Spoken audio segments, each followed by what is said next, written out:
Все думают, что я такая. Сиюминутный успех, публика, крики «Браво!» Ай, Клара, нам сегодня не повезло. Ждали эти предвыборные кампании, потому что это хорошо оплачивалось, можно было заработать. Ющенко. Вы какую-то фамилию говорите? Ющенко. Сколько лет вы не были в Киеве? Дима, я к папе и маме на могилу, ты это знаешь. Какой же нужно быть дурой, чтобы все время казаться умной? И какой же нужно быть умной, чтобы не бояться быть дурой? Политические спектакли очень быстро отживают. Нет, сегодняшний бы жил долго. Детка, завари-ка мне чайку как себе. Туда, где я не хотела, я не ходила. И я забыла паспорт, и нас не расписали. Это было смешно, так как все в моей жизни. Скажи, Гордеевой, скажи.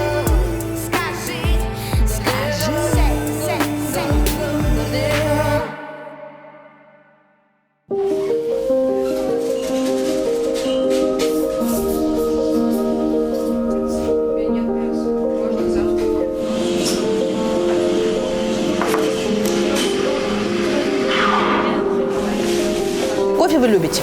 Я люблю кофе. Так, какой мы? Значит, маленький на овсяном. Давайте черный. Да. Такой кофе. Вы кофеман. Ну, я не то, что кофеман. Вот я почему-то перестала пить чай совсем. Я пью кипяток с лимоном. Какой самый вкусный кофе в своей жизни вы пили? Ой, я однажды у арабов, у меня был концерт и в Нижняя Герцли, Герцлия? Да. И я пошла туда к арабам пить кофе. Так. И арабы меня узнали. Арабы? Они учились здесь. Поэтому они меня узнали и сказали: Новик. И хочешь кофе, как я? Он говорит, я говорю, конечно. А вы бесстрашная. Ну, я пошла к ним. Они заварили в маленькую турочку по полпачки. Вы когда-нибудь видели такой кофе? Он не просто наливается, он тянется. И он говорит, будешь такой пить? Я говорю, я попробую. А концерт у меня через 2 часа. И я говорю, боже мой, он такой кислый. Я даже не знала, что кофе таким бывает. Кислый, такой тянучий. Я на язык попробовала, сказала, можно? Мне очень нравится твой кофе. Обиделся? Нет.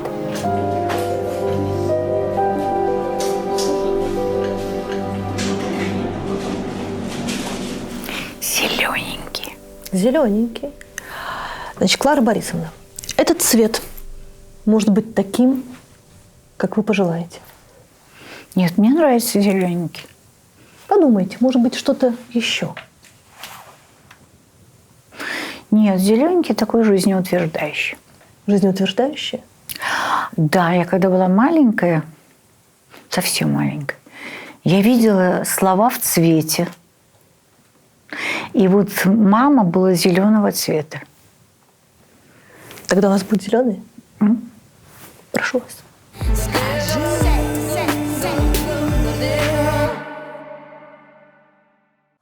Почти 20 лет назад вы победили рак, и эти 20 лет назад как будто бы дополнительное время. Что вы про это думаете и чем вы изменились в это дополнительное время?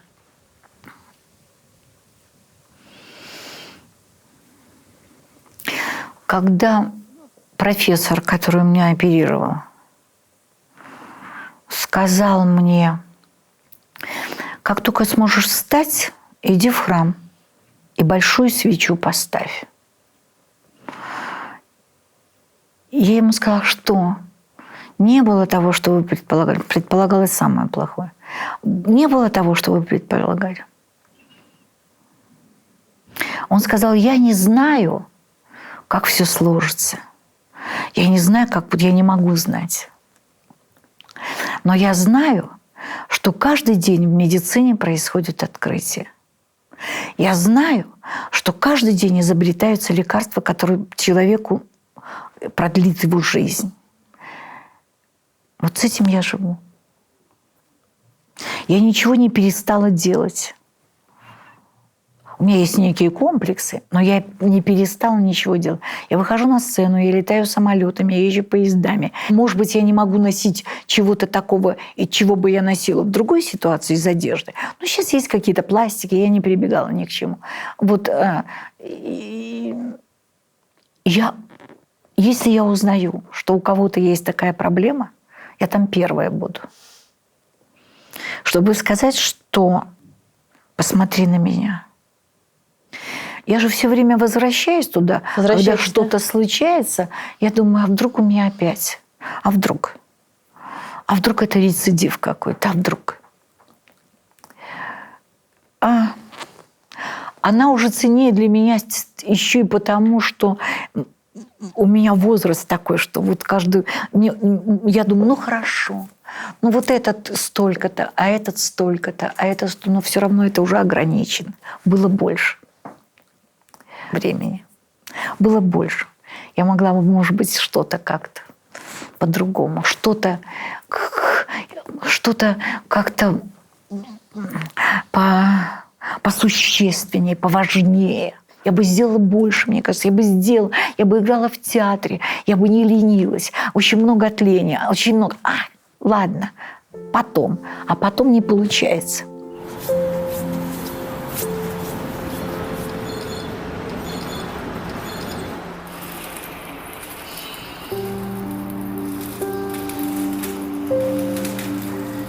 Это Лялин переулок, правильно? Да. Не чужое вам место. Ну, нет, не чужое. Я вообще купила здесь квартирку такую маленькую, на 2-м этаже, маленькую, для папы и мамы. Я хотела их перевезти из Киева. Но я уже сделала ремонт, я сделала там уже все, привезла мебель и сказала им, вы возьмите самое для себя дорогое, самое, что вам важно, чтобы было с вами. Все остальное там есть. Не везите посуду, я вам купила тарелку, все полный дом. Кастрюли, мама, свою любимую сковородку возьми. И маленькую, у мамы была такая кастрюлечка, которая вся была уже обугленная какая-то, но не чистила, и все равно в ней что-то готовила. Они не видели этой квартиры. Мама не стала в секунду ночью, инфаркт ее не стало. А папа уже сказал, что без мамы, что я там делать буду, мамы нету. Я спускаюсь вниз в магазин здесь, в Киеве. Так они меня знают, они мне что-то дадут покушать. А что там кого там я знаю? Правда, он не захотел. И все, и когда Маша уже родила 3-го ребенка, и я поняла, что я сплю в ванне, постелив матрасик, а уже негде было. Понимаете, там Маша с семьей, 3 детей, Юра же у него был один... Маша – это дочь ваша, да. а Юра – это ваш муж. Это мой муж. Да. Да. У него был кабинет, он там курил. Он курил бесконечно. Он курил одну сигарету, от нее закурил другую, курил бесконечно. Писал, мыслил. Юра. Журналист. Ну, он журналист, он был очень известным журналистом.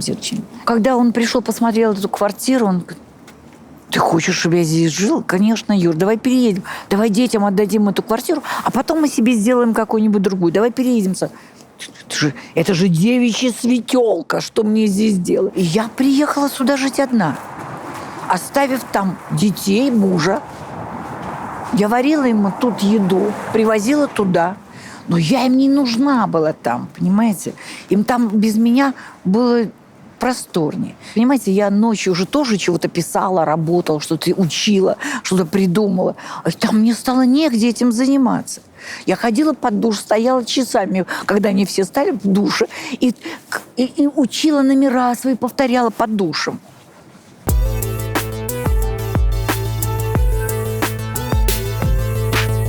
В первой половине XVIII века в Англии появились специальные клубы ценителей мяса. Первым в 1705 году открылся клуб бифштексов, а спустя 30 лет появился клуб высокого общества стейков.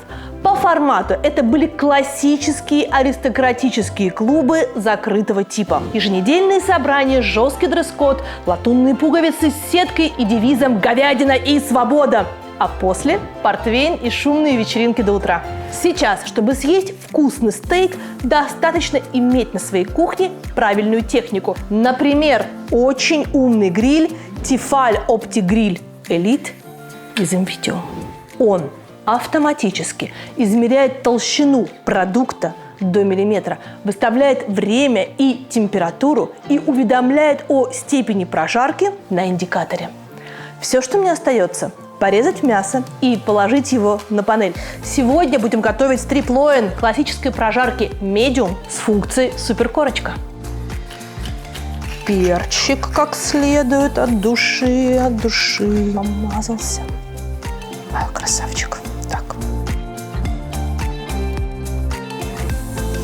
Гриль очень простой и удобный в использовании. На дисплее можно следить за всем процессом благодаря обратному отсчету. А пластины для жарки находятся под углом 7 градусов. Так что весь жир стекает в большой удобный поддон. Их можно помыть в посудомойке. Так, я уже тут с тарелочкой приплясываю, но пока вот тут было сырое мясо, сейчас переменилось на мясо с кровью, а нам нужно подождать, потому что у нас должен быть медиум. Но пахнет уже так, что я ждать не могу. О, опять поменялось, и сейчас будет какое уже? Средняя прожарочка. Вот наша прожарочка пошла, осталось 2 минуты. Всего здесь 12 автоматических программ, поэтому кроме стейков можно приготовить и другие продукты. Сосиски, бекон, овощи или рыбу. Ну а для более сложных блюд можно купить насадки и использовать гриль как духовку или вафельницу. Плюс есть удобная функция разморозки. Достаете продукты из морозильной камеры и сразу готовите. Ок. Гриль наш умный производит разогрев. Это он так сам написал. Сейчас мы положим туда овощи.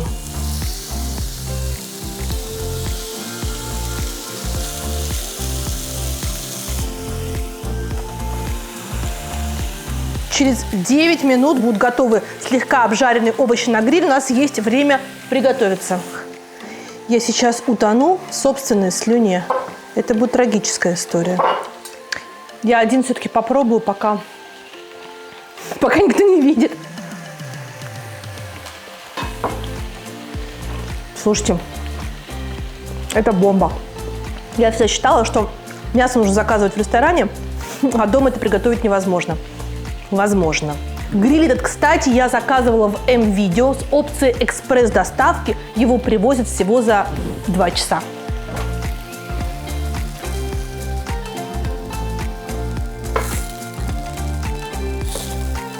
Переходим по ссылке в описании. Заказываем супер умный гриль Tefal OptiGrill Elite в МВидео со скидкой 2000 рублей по промокоду Гордеева.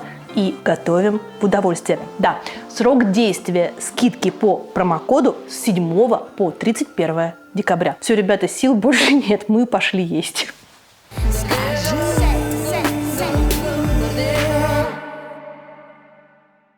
А вы вообще жертвенный человек? Я думаю, что до определенной степени, потому что я взбрыкну и все. Но я готова терпеть все, что угодно, ради чего-то. Если надо что-то для домашних.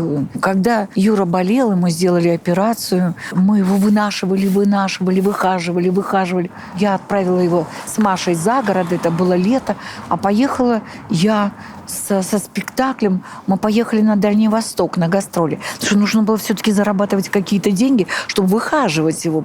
Кормилица в семье вы все-таки? Да, кормилица, конечно. И мне сказали, он ухожен, все нормально, можете ехать, никаких ничего. Я уехала на 3 дня. 3 города был: Благовещенск, Владивосток и Хабаровск.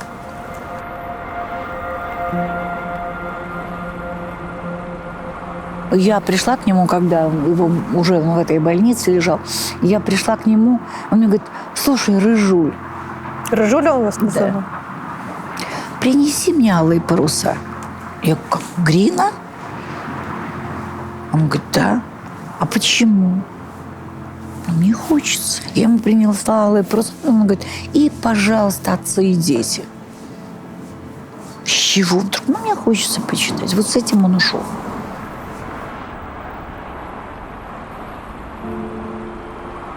Я уже в вечернем стояла, открытие фестиваля. И вдруг позвонили из Москвы, сказали, что Юра не стал. И я из Благовещенска 11 часов приехала проститься с ним. Такие поминки были, на поминках. Я так не помню, чтобы люди хохотали.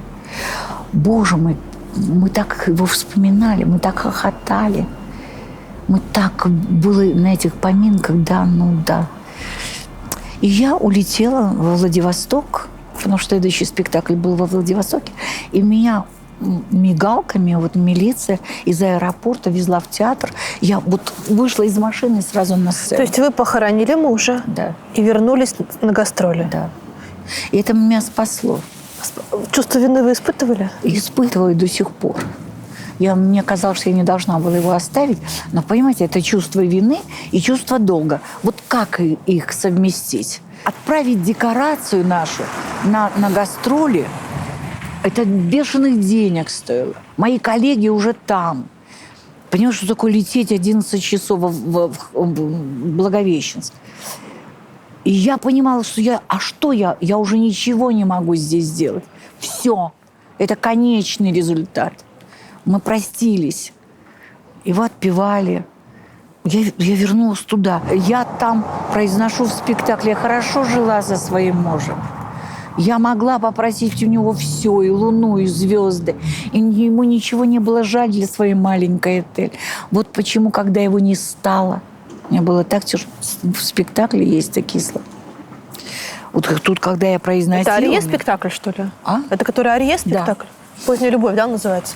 Да. Я не знаю, откуда люди узнали, что у меня такое произошло. Потому что в зале был шок в Владивостоке. Может, от того, что я была там среди артистов, я это легче пережила. Я ничем уже не могла помочь Юре. Маша была с детьми, с маленькими. Вот у меня чувство вины, потому что, может быть, когда ему было совсем тяжело, и когда он уже был в беспамятстве, его ввели в кому такой. И мне казалось, что я должна его держать за руку. Если бы я держала за руку, он бы все равно меня чувствовал. Я бы должна была с ним говорить, он бы меня слышал. А у вас любовь такая, как в «Алых парусах» была? Да нет. Какая любовь такая? Я вообще даже не понимаю, любила ли я его. Мне было так с ним интересно, что я не знаю, где вот эта грань. Сколько у вас, лет 15 разницы? Да, 15-16. Да, что я привезла его когда домой, познакомиться с моими родителями. Мой папа же особый такой. Понимаете, папа, он же не специально так шутил. Это был способ мышления такой, папа. Когда Юру я привела, посадил пап за стол. Юра пошел на балкон курить, познакомившись с папой. Папа на меня посмотрел. Ну что, дочка, я тебя поздравляю. Наконец у тебя появился дедушка. Про Юру.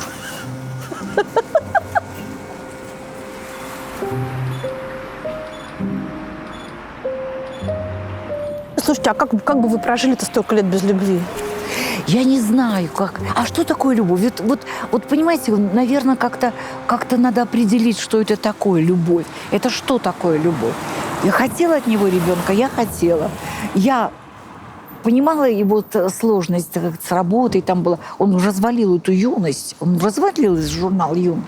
Он был одним из инициаторов. Понимаете? И я понимала, что нет, ему чем заниматься. Зная, что Юра будет себя неважно чувствовать, что мы ходим в кафешку или куда-то, что я должна расплачиваться, я ему подбрасывала денег, я ему клала в карман. Я не знаю, что значит. Я о нем заботилась, я его одевала во всякие... Юра был странно очень одет пока. Но он был стиляга. В самом прямом смысле этого слова. Я у него нашла на антресолях фетровую шляпу, какую-то такую зеленого цвета, и ботинки на манке. Понимаете, он был стилягой в самом деле. Слушайте, счастливы-то вы были? Конечно, я сейчас... Понимаете, же идет какая-то переоценка. Тогда мы и спорили, и ссорились, и он обижался на меня, называл меня кухонной скандалисткой. Конечно, он так, почему, Юра, почему не убрано, почему тут... Я прихожу там с концерта какого-то, почему, Юра, почему не помыто, почему ты не мог подарить, почему я должна это делать? Полная пепельница этих окурков. Какие-то бытовые какие-то фигня. Кухонная скандалистка, я сейчас ухожу из дома. Уходил на 2 минуты и возвращался. Но это такие бытовые какие-то глупости. Но я сейчас их не помню. Я единственного человека, которого я знала в Москве, был Юра. Когда я приехала, у меня ни одного знакомого в Москве не было. А Юра делал обо мне статью в «Юности». Мы познакомились с ним. Вот. И я его пригласила, мне подарили билет в Цедри на фильм «8,5» Феллини. В Горбушке. Я разве знала, где эта Горбушка? Единственный человек, у кого я могла спросить, Юра. Я позвонила, говорю, Юрий Леонидович, скажите, хотели бы вы посмотреть «8,5»? У меня есть... И мы поехали с ним в эту Горбушку, черти куда, как мне казалось, смотреть «8,5». И он счел, что надо как-то ответ. А он меня пригласил на «Тиль», на спектакль в театре в Ленкоме. А мы вышли посмотреть, была зима, мы вышли посмотреть вот этот спектакль, и не хотелось расходиться. Мы только что с ним познакомились. Не хотелось расходиться, он говорит, слушайте, слушайте, а пойдемте выпьем водки. И я говорю, Юрий Леонидович, ну как вы мне можете такое предлагать? Ну как это водки? Так пойди выпей водки, мы с вами... Говорю, ну и будьте провинциальной дурой, сказал мне Юра.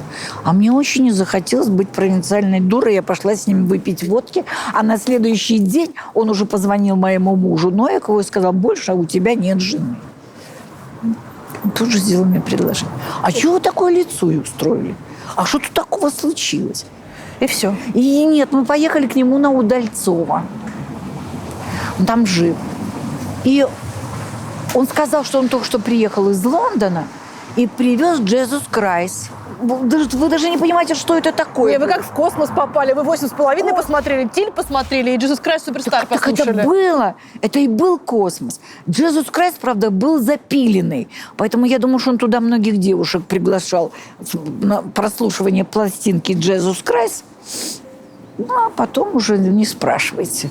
А потом уже не спрашивайте. А потом он уже позвонил моему мужу.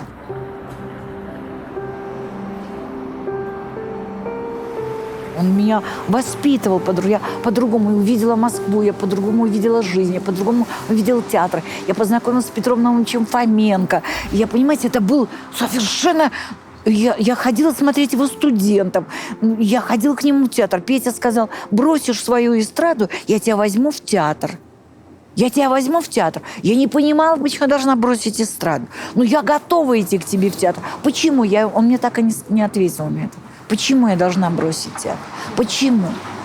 Почему я должна бросить эстраду? Наверное, из-за этого разрыва интеллектуального какого-то. Вот этот разрыв между уровнем артистов моего жанра и тем, что произошло со мной в знакомстве с Юрой, с этим его таким воспитанием меня. Вот этот разрыв и произошел. А это правда, что вот в свое время было так, что вот Клара Новикова – это стендапер для интеллигенции, а вот Елена Степаненко – это уже попроще, а Регина Дубовицкая – это совсем уж такой простой знаете, юмор. во-первых, я оценивать не стану. Это мне кажется, что это не годится. У каждого есть своя публика, действительно. Я не назову Лену Степаненко стендапом, но она готова, она не импровизирует или там не ведет какие-то... Она выучивает тексты, идет. Я не собираюсь ничего говорить о Регине Дубовицкой. И это ошибочно, что я для интеллигентных людей как бы больше. Но, может быть, я как-то говорю, может быть, манера говорить. И я не знаю, но и Хазанов-то был совсем не для дураков. И Михаил Михайлович, планка моя была вот кто, Михаил Михайлович Жванецкий.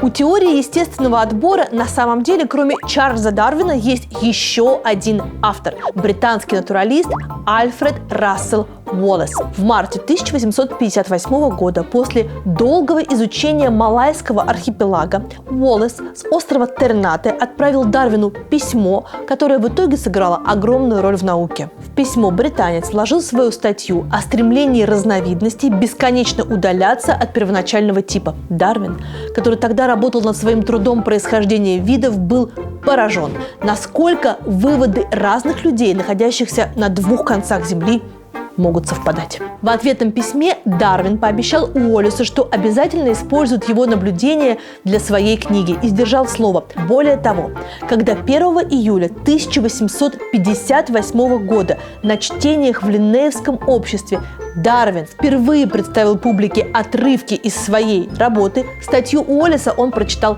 первой, и это выступление стало важнейшим событием в мировой науке. В тот момент Дарвин не побоялся и честно всем рассказал про никому тогда неизвестного Уоллеса. И в итоге открытие было названо в честь двух фамилий – Уоллеса Дарвина. Ну а совсем скоро произойдет одно из важнейших событий для российской IT-индустрии и для всех, кто пользуется технологичными сервисами. Конференция Яндекса Як-2021, на которой компания ежегодно представляет новые продукты и рассказывает о главных изменениях, а еще о людях, которые создают все эти сервисы. В прошлом году конференция поменяла формат и стала фильмом, который лучше помогает понять, чем живет Яндекс. Накануне конференции появился тизер. В этот раз Яндекс выходит за пределы офиса и показывает, из чего состоит сегодня. Повсюду беспилотники, роверы, лидары, полигоны и склады маркета. Подкупает, что в фильме будут не только рассказы про достижения, но и ответы на неудобные вопросы. Например, про объективные причины повышения цен на такси и слежку. А еще в этом году ведущей и главным гостем станет моя коллега Ирина Шихман, что всегда означает гарантию качества. Я тоже собираюсь посмотреть фильм и своим мнением обязательно поделюсь. А пока переходим по ссылке в описании, сохраняем ее в закладках и 8 декабря смотрим новый вдохновляющий фильм от Яндекса.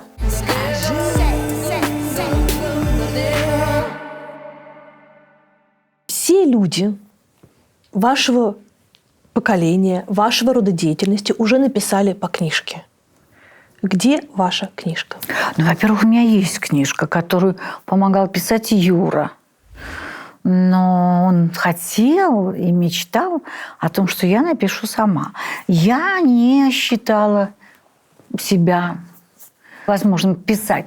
Я не знала, как пишется, я не знала, как написать книжку. Я и сейчас не знаю.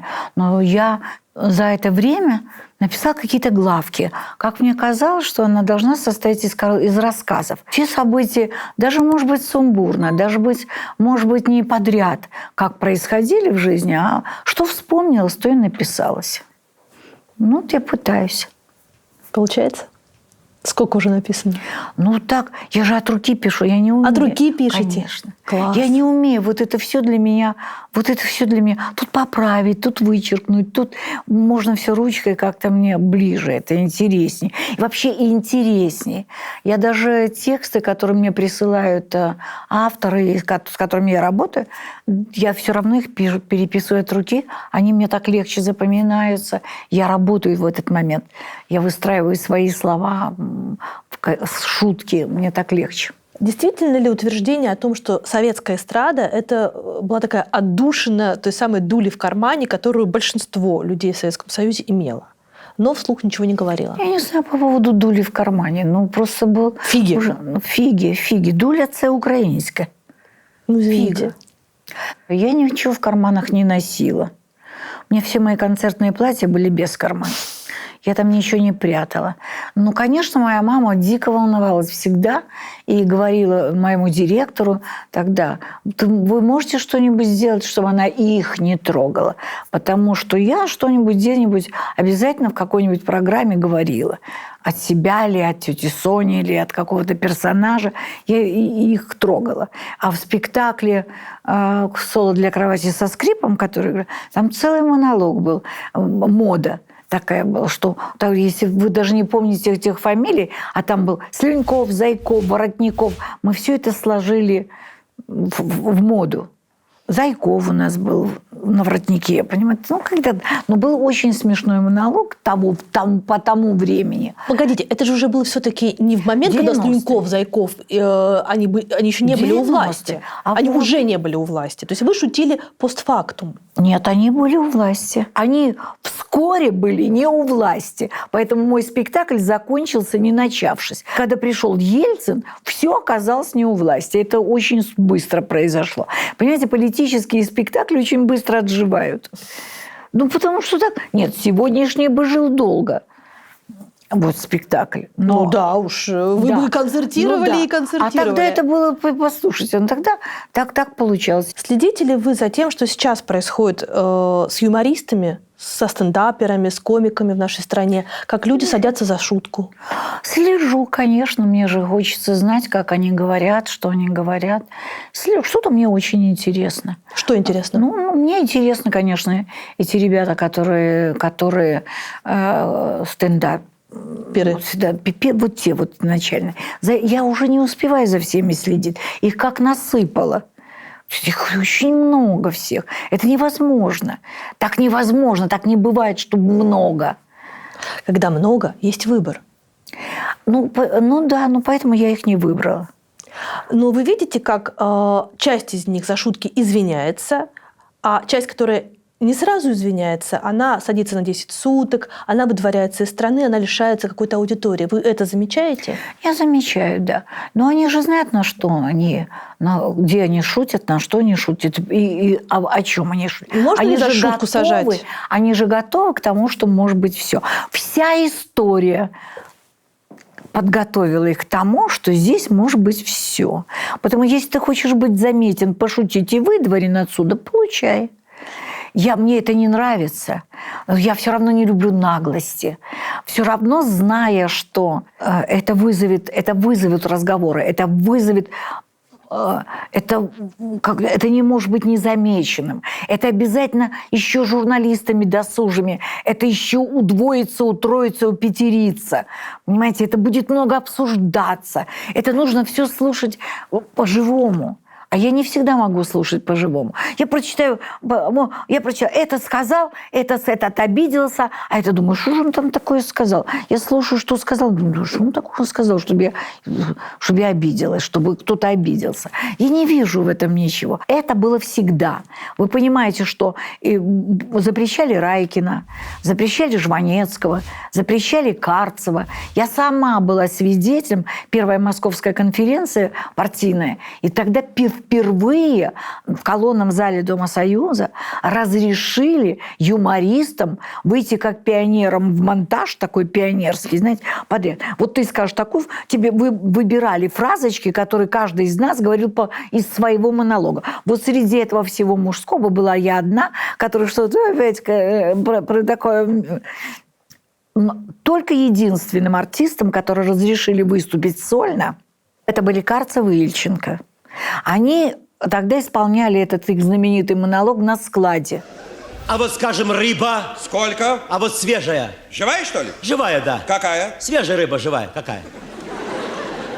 Ну, какая вас Ну, интересует? рыба свежая, живая. Какая? Ну, какая живая? Какая живая? Живая, свежая. Какая? Ну, какая живая? Какая живая? Я и не помню, какая она живая.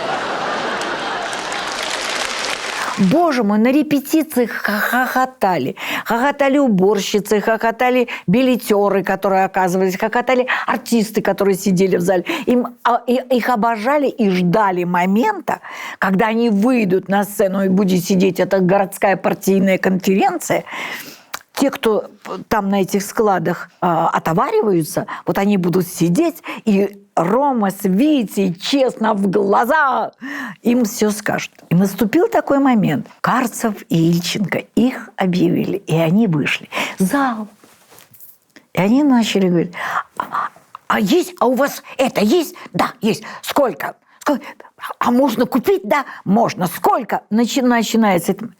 И полная тишина, знаете, повисает, она какой-то угрозой нависает, вот эта вот тишина. Их не приняли. А где они хотели? В логове сказать о том, что они знают чего-то больше, чем они же знают, что к ним приходят, у них покупают, они же и ходят, друг друга покрывают.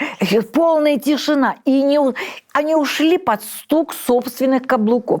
Не было аплодисментов, потому что эти зависли. Но есть ли какая-то, на ваш взгляд, шутка, за которую действительно следует сажать человека, допустим, на 10 суток? Вот как так нужно А пошутить? вы живете в той стране, где лагеря существовали, потому что кто-то кому-то анекдот рассказал. А что вы меня сейчас спрашиваете? Есть такая Ну, шутка, просто мне за казалось, которую что мы это я пережили. не хочу их сажать. Я хочу, чтобы те люди, которые имеют право что-то говорить, и вообще люди, которые имеют свое мнение, могли его говорить. Я за это. Я за это.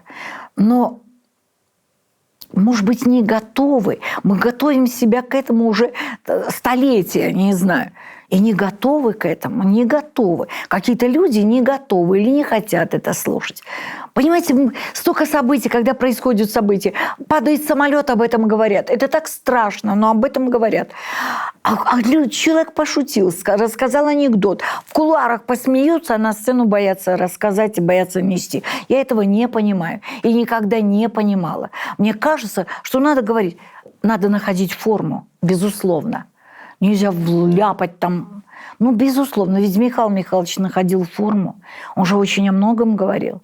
И постепенно к нему привыкли.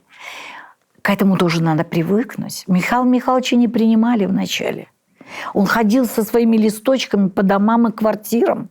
И собирал вот эти квартирники, где было совсем немного. Я помню в нашем офисе, где у нас же общий офис был, Жванецкий, Карцев, Ильченко и я. Когда не стало Вити, позвонил Михаил Михайлович и сказал: Кларка, свои должны быть вместе. Он меня назвал Кларк. Кларка, свои должны быть вместе. И я пришла быть с ними вместе. У нас 28 лет мы были вместе в одном офисе. Это в театре Жванецкого? Да, ну, потом театр миниатюр, потом так назывался. И там был такой зал, ну, типа актового зала, ну, типа такого. Комната, большая комната с софитами, с микрофоном, с подзвучками, где вы даже не понимаете, какие вначале собирались там компании и показывали свои новые работы. Там показывал Василий Аксенов, там читал Битов, там приходил Евтушенко, туда приходила Белла, туда приходили, ну, вот кого вы, Байнович, понимаете, туда приходили, заполняли это пространство, выходили, показывали новые номера. И показывали новые номера Романа и Витя. И Михаил Михайлович читал с листочка там. Это было такое потрясающее соединение вот этой такой московской литературно-актерской школы, традиции. Но очень быстро это все закончилось. Даже не знаю, почему. В каком году закончилось? А знаете, закончилось по-смешному, почему это все закончилось. Это старинный дом, и на этаже, где мы находились, оказывалось перекрытие деревянные. И поэтому большое количество народу нельзя было собираться, большому количеству. И поэтому, чтобы эти перекрытия, чтобы не провалились вниз туда, на нижний этаж. Поэтому это очень быстро прикрылось. Но мы там собирались, мы там выпивали, мы там гуляли, мы там устраивали дни рождения. Это был такой клуб. В чем секрет Жванецкого? Ну, во-первых, умение видеть жизнь по-другому, умение повернуть твое воображение. Он же никогда ни под кого не подстраивался. Кто-то улавливал, кто-то не улавливал. Кому-то быстро было то, что он произносит, кому-то нет. Но он никогда ни под кого. Он был Жванецким, оставался Жванецким всегда и до конца. Как видел он, как поворачивал он, как чувствовал он, ни одного человека больше так. Очень многие потом пытались писать под Жванецкого, но это всегда было под Жванецкого. Я когда-то увидела его текст буквами большими. Страничка, и буквами большими в ширину, вот так, три слова. Я говорю: Михаил Михайлович, а что так вы пишете вот так размашет? Он говорит: я не пишу, я записываю. Я говорю: да, успевал записывать. Есть еще одна фигура, такая, мне кажется, самая трагическая фигура российского советского юмора – это Арканов. Да, трагическая. Мы очень дружили. С Арканом мой муж очень дружил. С Арканом. Аркан. Да. Да, такой тихий человек. Когда он уже болел, мы в Геленджике, там проводился такой фестиваль, и сидел за столом, обедая. Сидел Арканов, рядом с ним я, там еще несколько человек. С другой стороны стола сидел Этуш, его Лена Арканов никогда не ел, никогда не обедал, никогда. Он ел один раз вечером. А с утра и весь день он пил кофе. Причем не пил кофе, а подтягивал. Маленькую чашечку, подтягивал кофе и очень красиво курил сигаретку. Вот эта чашечка, он и смотрел куда-то в небо. Вот так, это было на улице, смотрел в небо. Это уж, говорит, куда он смотрит, с кем он разговаривает. Это уж... Я говорю, Аркан, Владимир Абрамович спрашивает, ты с кем там общаешься? Аркан подтягивает. Мне есть там с кем говорить и о чем просить. И опять чашечку. Это уж спрашиваю. Сколько тебе лет? Арканов опять тихонько сигаретка, чашечка. Арканов все делал очень медленно. И говорит, 80. Это уж ел мороженое в это время. Он съедает мороженое, причмокивая, и говорит, мальчишка! Потому что это уж было уже 93, или там сколько этот мальчишка. Аркан очень тяжело прожил, в общем-то. Сын в Америке.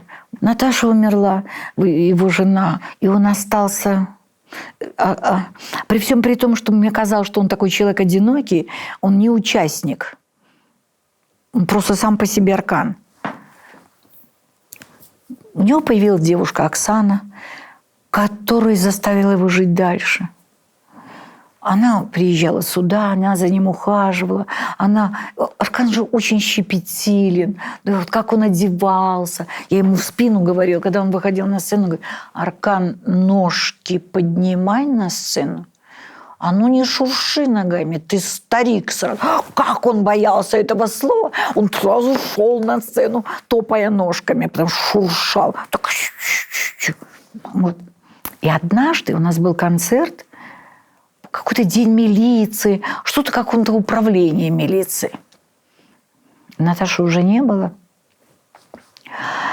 И Арканов медленно куря всегда очень все медленно. Он и на сцене медленно говорил. Говорил медленно. Смешно, серьезно, смешно. Еще Сеня Альтов так.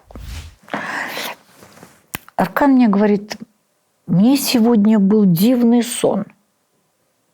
Я говорю, да, что тебе приснилось?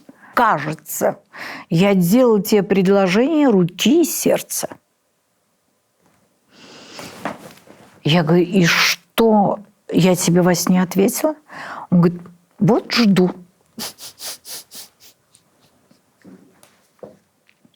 А это мы по ковру ходили, красный ковер, весь коридор. Он туда, я туда. Вот так мы встречались где-то посередине и общались на эту тему. Я жду, говорит Аркан.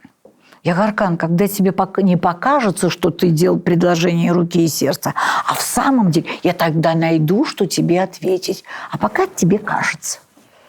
Такой у нас был с ним разговор. А на чем вообще строилась ваша дружба? Я его боялась.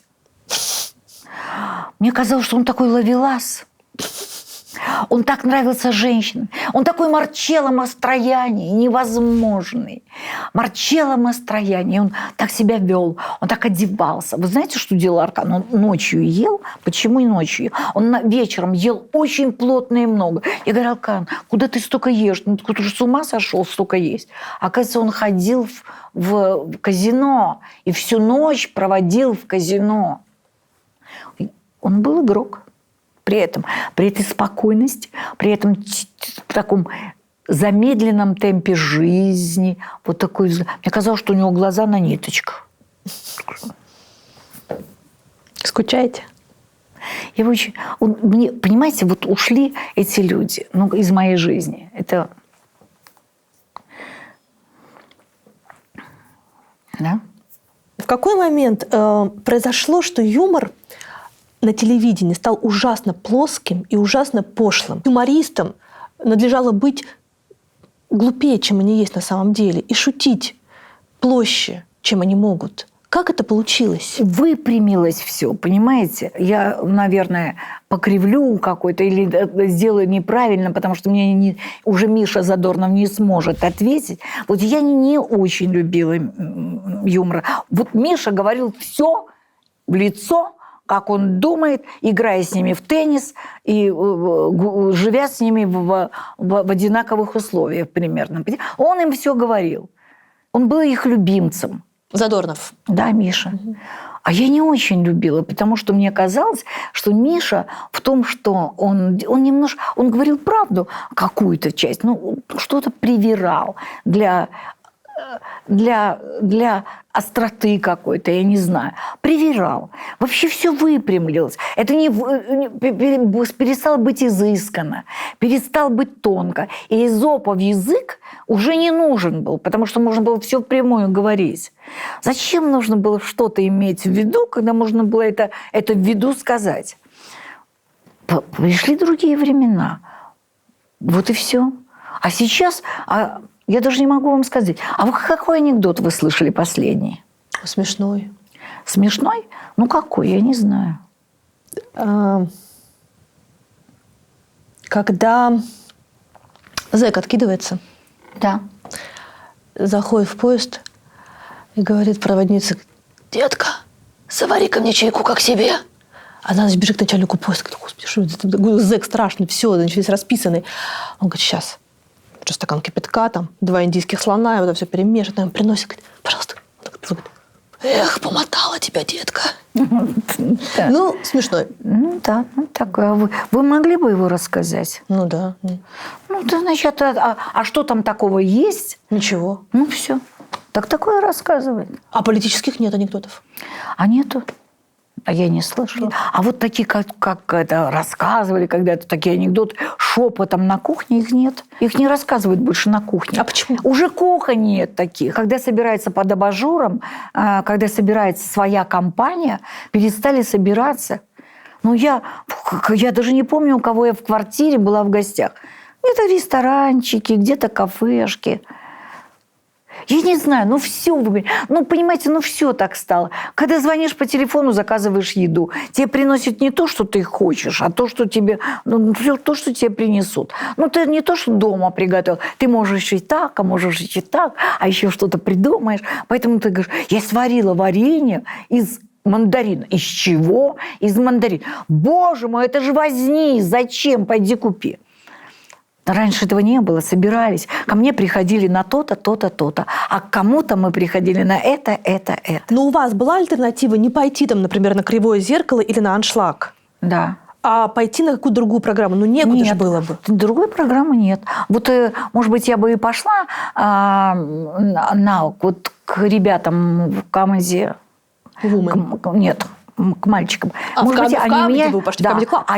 Они меня звали. Звали? Они меня звали Так. несколько раз. Я у них была. Но я не могу сказать, что это мне... Я себя чувствовала там... В зале сидеть, слушать, мне было интересно. А самой в этом участвовать не очень. Почему? Ну, потому что это другого какого-то порядка, я не знаю. Другого, я видела, как это делается. Все равно это съемка, все равно это аплодисменты записанные, все равно это не такая прямая трансляция, когда ты видишь, шутка провалилась, провальную шутку вырезают. Понимаете, все равно вы же не видите того, что происходит вот непосредственно в съемках. А я видела, что это не смешно, и это не проходит, и это не дотянули. Понимаете, а дальше уже приписывают аплодисменты, записанный смех туда влепляют. То есть вы хотите сказать, что сегодняшняя там, манера шучения не отличается от того, как это было 10, 20, 30, 40 лет тому назад? Послушайте, если раньше не смеялись, то они не смеялись и в кадре. А сегодня в кадре нет, так они умирают, а я сижу экран и думаю: а что-то они умерли сейчас. Хочу, я бы не умерла, я вот не сижу и не смеюсь. Может быть, еще имеет значение зал. Когда ты сидишь в зале от того, что рядом люди, как-то это живее происходит, чем ты одна у телевизора. Про вас говорят, что вы вообще лучший импровизатор, что вы по-настоящему стендапер. Вы работаете с залом. Да. До сих пор. Это такой драйв. Это внутри, как будто в тебе какие-то живут существа, какие-то подселения. Я не знаю. Я выхожу, такой драйв. Что сказать? Вот это, что за происходит? Что? Это, вот такая... это такой кайф. Но это надо попасть в эту волну. Это не всегда получается. Это во многом зависит и от того человека, который в зале. Я люблю эту ситуацию, когда драйвово. Когда идешь в зал. А я иду в зал впрямую. Не со сцены, а иду к ним. Туда. В зал. Даже когда сейчас маски, немножко сложная ситуация, когда люди сидят в масках, ты не понимаешь, он смеется, какой-то звук идет откуда-то, но закрыть рот, это всегда тяжело. У меня бывали очень смешные в зале ситуации. Ой. И когда их потом рассказываешь, это не так смешно, когда в тот момент с тем человеком, который в зале и с кем это происходит. В Израиле был концерт, и в первом ряду сидела семья. Я его просто запомнила, этот концерт. Семья. Папа, мама, сын и его жена. И все очень большие, толстые. А сын толстый такой, что просто очень толстый. И он был в брюках, джинсах, в которые, я не знаю, что там было в карманах, но они, вот когда он садился, у него эти сползали, прямо полпопу было видно. Вот так он садился. И зал весь ржал уже над тем, что в первом ряду они сидели. И вот они сидят, смотрят, жена такая большая. Такая. Я не знала, что она жена, но просто сидели 4 человека. Он сидел, крутился, вертелся. И вдруг он встал и пошел с первого ряда. Во время моего... Я что-то говорю, он пошел. И у него в руках пустая бутылка. Из-под воды пустая. Я говорю, это кто? Она говорит, это мой сын. Я говорю, это ваш муж? Это мой муж. Я говорю, куда он пошел? Она говорит, ему надо. Я останавливаю. Как вас зовут? Он еще не вышел. Как вас зовут? Сема. Сема, а куда вы идете? Он говорит, не надо. С пустой бутылкой. Я говорю, вам завтра анализы сдавать? В тот момент это было так смешно. Это смешно. Да, нелепый Сема с такой бутылкой. Я ему говорю, у вас получится в такую бутылку? Вам столько... И пошло на эту тему. Я потом Сему не оставила весь концерт. Я все время к нему возвращалась. Сема, больше не надо, у меня освободилась бутылка. Там еще что-то. Это, понимаете, вот это был кайф. Это чисто стендап. Я попала в эту... Да. Но это же не была заготовка. Это вот он мне сделал весь концерт. Это уже зал ждал момента, когда я с Семой буду разговаривать. Я говорю, слушай, у вас дети есть? Я ее спрашиваю, девочка. Она говорит, нет. Я говорю, так вы же не совмещаетесь, как у вас могут получиться дети. Потому что они такие толстые. Послушайте, Клара Борисовна, вообще для вас могли подать в суд. Вы оскорбили чувства верующих, вы оскорбили чувства полных, вы оскорбили чувства больных там, и так далее. Что было... Кто они больные? Кто из них мало, болен? если он анализы сдает. Но это же я ему придумала занятие. Бездетных. Нет, я не подумала. Зачем вы меня запугиваете? В Израиле это такой кайф над ними. Они ждут, когда над ними. Особенно, когда один из них. Есть разница между мужским и женским чувством юмора? Мне всегда об этом спрашивают. Конечно. Я не думаю, что есть. Конечно, есть. Мы по-разному видим, может быть, какие-то вещи. Не зря есть женщина и мужчина. А то мы все бы одинаково мы к этому идем. Но мне казалось, что я никогда не считал, что женщина не имеет права на эту тему говорить. Вот мужчина может, а женщина не может. Я всегда говорила о том, о чем я хотела говорить. Меня всегда немного расстраивает, что, по крайней мере, в нашей русскоязычной традиции женщина шутит на темы кухни «дети-мужчины». Мне тоже это не очень нравится. Но что если это ее приоритеты? Но есть это в жизни. Вы можете себя освободить от детей, от кухни? Нет. А там всегда смешно. Есть вообще в мире темы, как вы сами знаете, на которые построена вся мировая драматургия. Это отношения в семье, это муж, жена, это теща, семья. Это политика, это, религия. Религия, конечно. Значит, есть темы уже заранее определены. И у Шекспира, если вы посмотрите, тоже об этом же. Так а почему я должна... Шекспир может, а я нет? Я себе сама себе Шекспир. Но женщинам как будто бы отгородили какой-то такой вот закуток. Есть... Никто, она сама себе.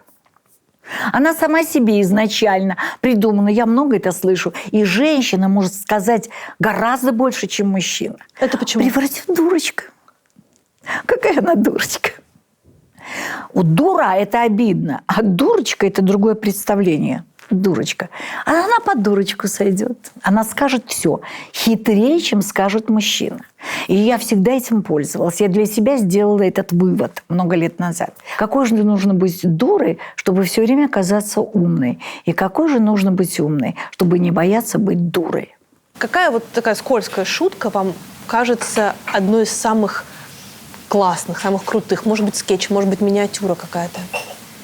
Знаете, в эфире все равно их нет. Ну да. Вырезают. Ну, если я мужика укладывала... Ну, вы понимаете, что мне говорили? У меня была история... Это ваш номер, когда Да. вы брали из зала человека и клали его? Да. Петь, почему так далеко лежишь? Петенька, милый, родной.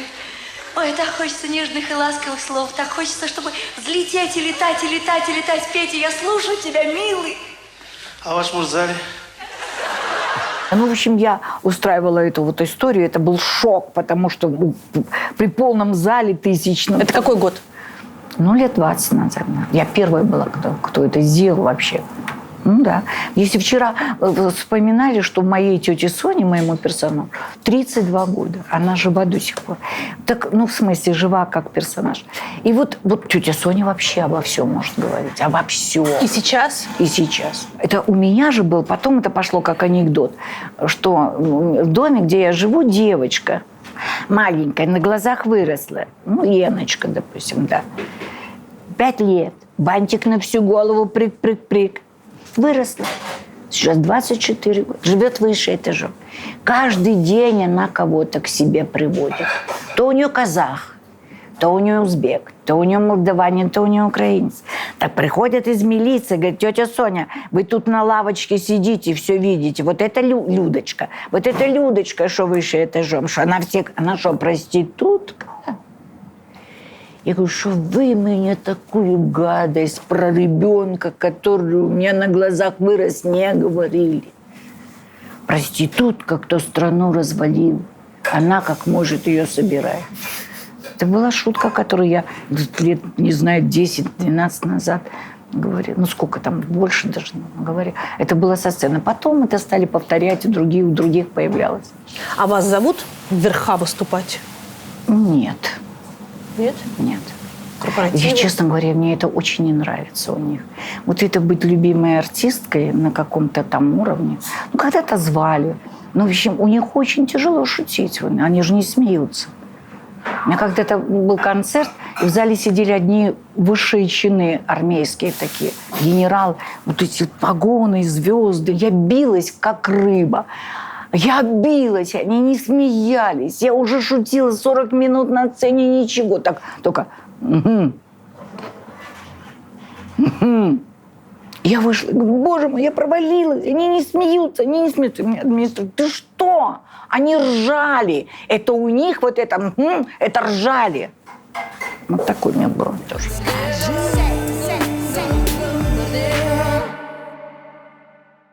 То, что вы еврейка, вы об этом как-то узнали от кого-то или это в семье сразу было? А как нужно носить такую фамилию и еще что-то узнавать? У меня фамилия Герцер, моя девичья фамилия Герцер. Слушайте, меня не приняли поэтому в институт, меня не брали на работу. Я прошла все, ну, там, в Киеве, чтобы понимать, что именно поэтому. Меня устраивали на работу после школы через ЦК комсомола Украины. Моя учительница устраивала меня на работу на кинокооперовальную фабрику в Киеве, которая работала в 3 смены. Мне было 16 лет, ну, 18 сколько. И я работала в 3 смены, а в таком возрасте в 3 смены не принимают на работу. Меня взяли вот с моей национальностью в 3 смены. Но это уже более взрослый возраст. А еще есть там какой-нибудь 5-летний или 6-летний или 4-летний ребенок, которого на улице дразнят. Нет, меня не дразнят. Не дразнили. Почему я же рыжая, конопатая. Да. Нет, не дразнили. Нет. Рыжуля называли, Зайка называли, Дуся. Дуся? Дуся. Почему Дуся? Не знаю, у меня ребята, все мальчики называли Дуся. У нас была такая компания в школе, вернее, я ходила в кружок художественного чтения. Это вы даже не понимаете, что такое. У нас была потрясающая учительница Ковалевская Фаина. Фаня. Фаина Соломоновна. Она сама была еврейка. И когда я понимала, что я хочу поступать в театральный, ее муж меня отговаривал страшно. Он сказал, что это будет у девочки травма, если в Киевский театральный. Ее не примут. Это не была травма, но когда она пришла к своему сокурснику, который набирал курс, и спросила, чего ты ее не взял?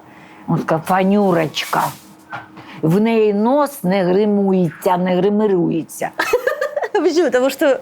Нос не грим... Вот я простояла у зеркала день. Скотч не помню, но помню, что изолента. Изоляционная лента, которую там папа наворачивал на утюг, когда нужно было удлинить провод утюга. Вот я брала эту ленту и подтягивала нос, наоборот опускала, вот так смотрела, почему его нельзя гримировать, я не знала. И почему? Как это? Чтобы не сказать, что она еврейка, и мы не взяли, поэтому в данном случае нос был. Мой брат поступал в Киеве в медицинский институт 7 лет, а поступил в Красноярский. В Украине была особая такая. А как родители держались?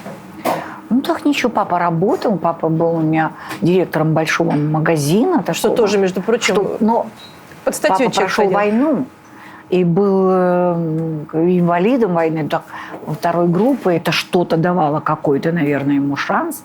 А в нашем доме, где мы жили на Червоноармейской улице, в нашем доме было огромное количество еврейских семей. В нашем доме. Шиндерманы какие-то, там еще какие-то люди. Это все было... И дядька, который тоже прошел войну, его звали Лева, я очень хорошо его помню, он хромал очень после войны. У него была машина «Победа». Вообще, вы знаете, что это такое? В нашем дворе ни у кого не было машин. А у Левы была «Победа». Конечно, тихонько говорили, тоже да. Такой у него «Победа». Когда вы ходили в драматический кружок, вы с самого начала мечтали быть актрисой? Чтобы от родителей тайком что-то делать такое? Вы знаете, мои папа и мама ни разу не пришли ни на одно выступление мое. Ни один раз. Были каждый раз, заканчивая какую-то, допустим, четверть, это мы уже были школьниками, да, устраивали концерты. И все мы, участники этого кружка, выходили на сцену с Чеховым, с Буниным, с каким-то Маяковского, кто-то Евтушенко. И родители всегда были в зале, прийти погордиться своими детьми. А мои родители не приходили. Я не знаю почему, не знаю. Папа не хотел, это понятно. А мама всегда была... При папе? Она была занята, как она говорит. Не ходили. Обижались вы? Я обижалась, да. Мне хотелось, чтобы мои родители видели. Ко всем приходили, ко всем. Даже к этому несчастному Толе Тененбауму приходила какая-то, пришкребывала какая-то бабушка.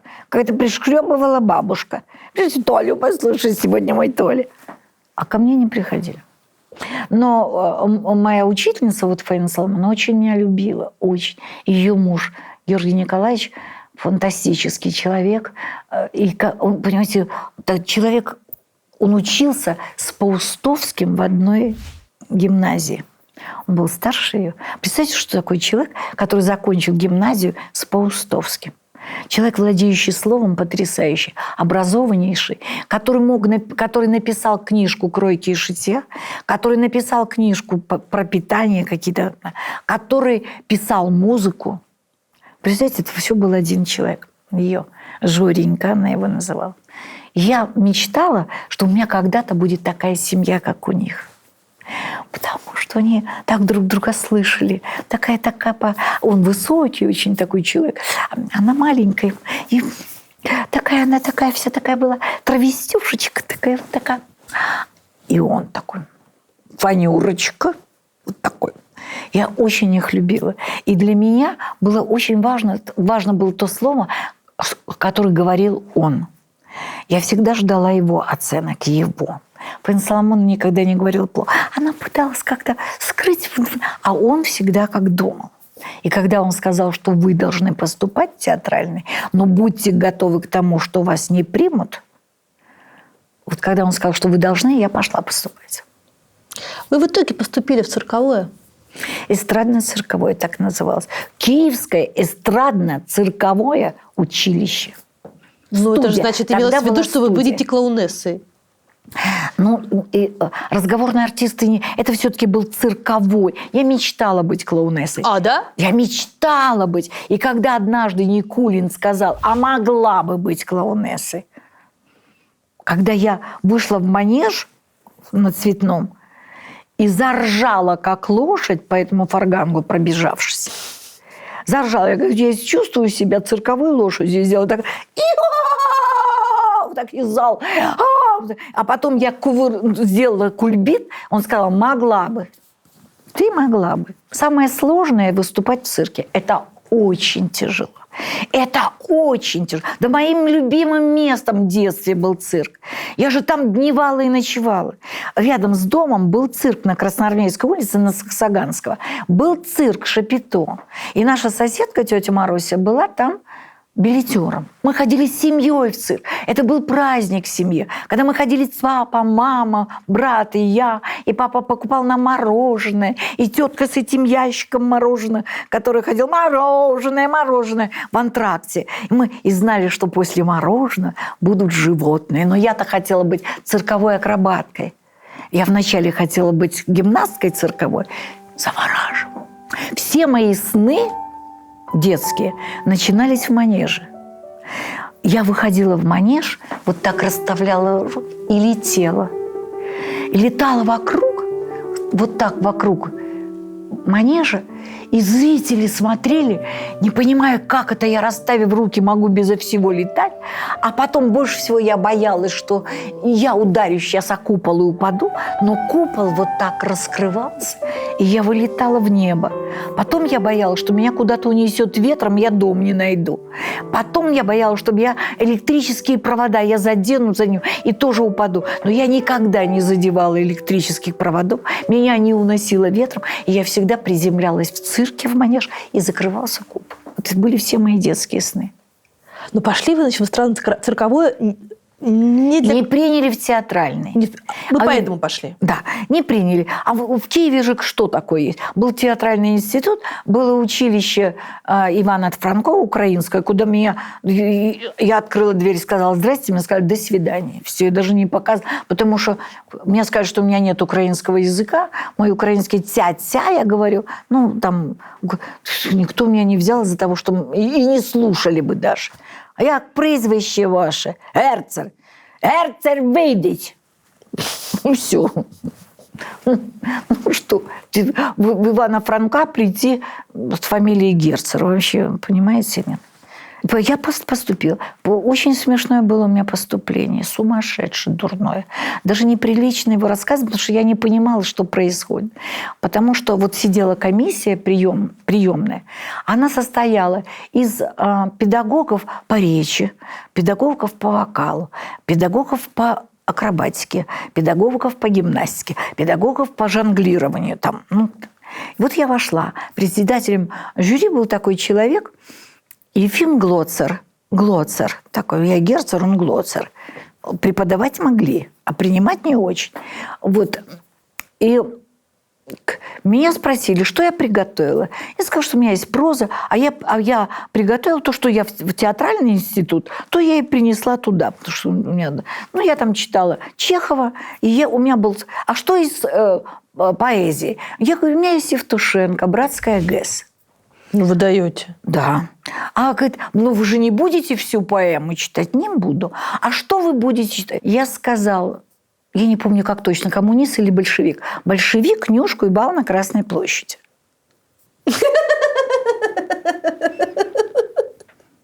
3 главы. Человек, который преподавал акробатику, спросил, что там сделал этот коммунист? человек по фамилии Глоцер говорит, вы можете повторить, какие главы вы приготовили? Коммунист, Нюшку и бал на Красной площади. 3 главы. Они попереглядывались. А вы могли бы сказать в другом порядке название глав? Я говорю, конечно. Нюшку, большевик и бал на Красной площади. Да вы что, правда так сказали? Я не понимала, про что идет речь. Это взрослые люди, эти вот сидящие коммунисты, там. между прочим. Вот этот Елович, который был, преподавал акробатику, он был парторгом. Училище за мной бегало потом и спрашивало, что ты там исполняла? Какое это было воспитание? У вас же очень строгий отец. Папа очень строгий. Мама, юрист, ну что вы, мама какая? Что ты покушаешь? Тебе что-нибудь приготовить, что ты хочешь. И потом, когда мы со школы приходили, какой-то перекусончик, все ждали папу. То есть до папы нельзя было есть? Нет. За стол только все садятся. Что за столом обсуждали все наши тройки, двойки, все, что в школе было, на что пожаловалась учительница. Все за столом. И когда выяснялось, как мы себя вели, а если прилично, папа говорил, ну что, Поля, давай зефирчик детям. Мы получали свой зефирчик, а если нет, то что я была тихоней, но тихушницей. Я такое устраивала моим родителям. Не специально. Не специально, но так получалось. Мне все было интересно попробовать, а с папой ничего не забалуешь. Ремень такой солдатский. Тебя так на колени задрала юбку, или там что такое, и по попе. Папа был очень строг. Но я ему за все благодарна. Я его очень любила. Подождите, стойте. То есть вот вы не, травмы, вот это вот... Что? Ну, конечно, был. Я боялась. Вы просто боялись? Я боялась, что сейчас начнется. Во-первых, папиного взгляда боялась. Папиного взгляда за столом. Вы не понимаете, что это такое? Я знала, что я буду наказана. У нас на Красноармейской открылся магазин, который назывался «Рыболов-охотник». Он только открылся, я думаю, что это такое за магазин, что там продает. А мне, наверное, где-то я в классе 5, наверное. И я пошла в этот магазин посмотреть, что это. И на витрине я увидела наживку, которая ловит рыбку. Мухи были как живые, с крылышками прозрачными, с глазками. Мухи. Я купила целый коробок мух. Они стоили очень дешево, 2 копейки. И началась дальше мука. Куда использовать, куда их деть? Муху. Папа пришел с работы. Мама говорит, Бора, значит, у нас сегодня на обед. И целый ему список, что у нас на обед. Хочешь борщ? Мама не работала, да? Мама не работала, она потом работала, когда уже мы учились в старшем классе. И она ему целый список еды. Папа, так, начнем с борща, говорил папа. И мама несет ему горячий с плиты.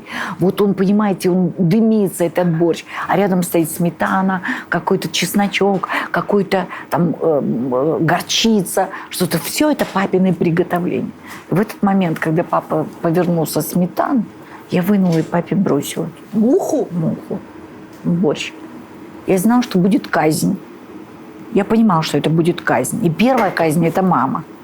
Что это за муха в борще? Значит, первую ложку, которую папа взял, сразу был с мухой. И начался не просто задавленный такой голос, который кричал «Поля!» Вот таким он голосом кричал. Прибежала мама с полотенцем. Что такое? Что это? Мама с... Муха? Откуда муха? Боря, ты же видишь, у нас все... А у нас были форточки эти затянуты марлечкой, там, чтобы никто не видел. Боря, ты... И тут я понимала, что сейчас маму убьют, меня казнят. И я ему стала говорить, папа, это не настоящая муха, это я бросила. Я сегодня купила в магазине, папа, я ее вымыла, брала. Не вымыла ничего. Мам, это не настоящая. Смотри, взяла эту муху и в рот. Хуже ничего не бывает. И он побежал в туалет. Вот такой, ну, дальше это было что-то. Это был такой орый крик. Вы могли кому-нибудь другому муху подсунуть? Ну, вот мне нужно было... Ну, вот мне нужно было сейчас же проверить, как это работает. И был папа. Вообще. Да. А волосы, вот такая коса. Я хотела их состричь, мне не разрешали. Не разрешали. И я потихонечку, по кусочку отрезала. И что, куда я девала эти вот остатки? Чтобы они не нашли, папа с мамой. У нас диван такой был. В диване вот такой огромный ящик, где хоронились зимние вещи. Нафталине там все. Я в папины брюки зимние в карман вот эти волосы отрезала. Нашел? Надо сказать, когда папа вынули все это зимой, и папа руку туда сунул, в общем, и опять это был вопль, потому что он думал, что это мышь. Так. Ну, я каждый раз что-то устраивала. Ну, не специально, я не специально, так получалось. А шубку, которую я кота играла в школе, во 2 классе на утреннике мы должны были играть какие-то стихотворения, разыгрывать. И было такое стихотворение: собирались лодыри на урок, а попали лодыри на каток. Видят лодыри из ворот, старый ободранный кот идет. Это была я, старый ободранный кот.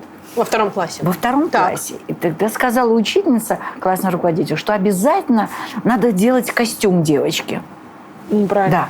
Маску мы купили в магазине, а остальное как? Какой костюм? Дальше ты ничего. Ты будешь в маске, и ничего, это будет костюм. Я же не могла так.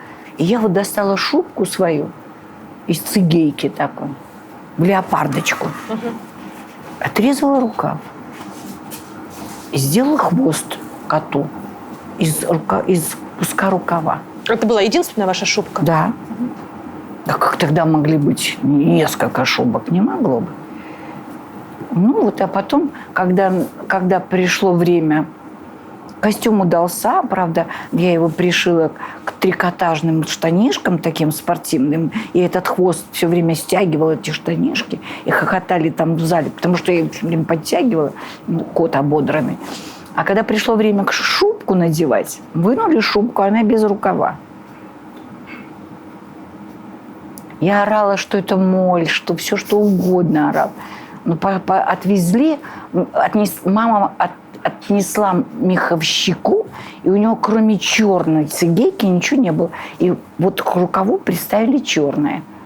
Так и ходили вы? Так и ходила. Светленькая шубка в такую тяточку такую леопардовую. И черный рукав. А второй был нормальный. Так и ходила. А папина тетя была очень богатой папиной тетей. У нее была маслобойня и мельница. И поэтому, когда мы потом уже... Мы были с братом маленькие, нам было лет по 6-7. Ну, брат моложе меня на 3 года. Мы когда к ней шли в гости, папа говорил, она будет угощать. Чтоб вы говорили... Вы слышите, что я вам сказала? У нас дома тоже есть такое. Они жили бедно. Мы приходили к тете.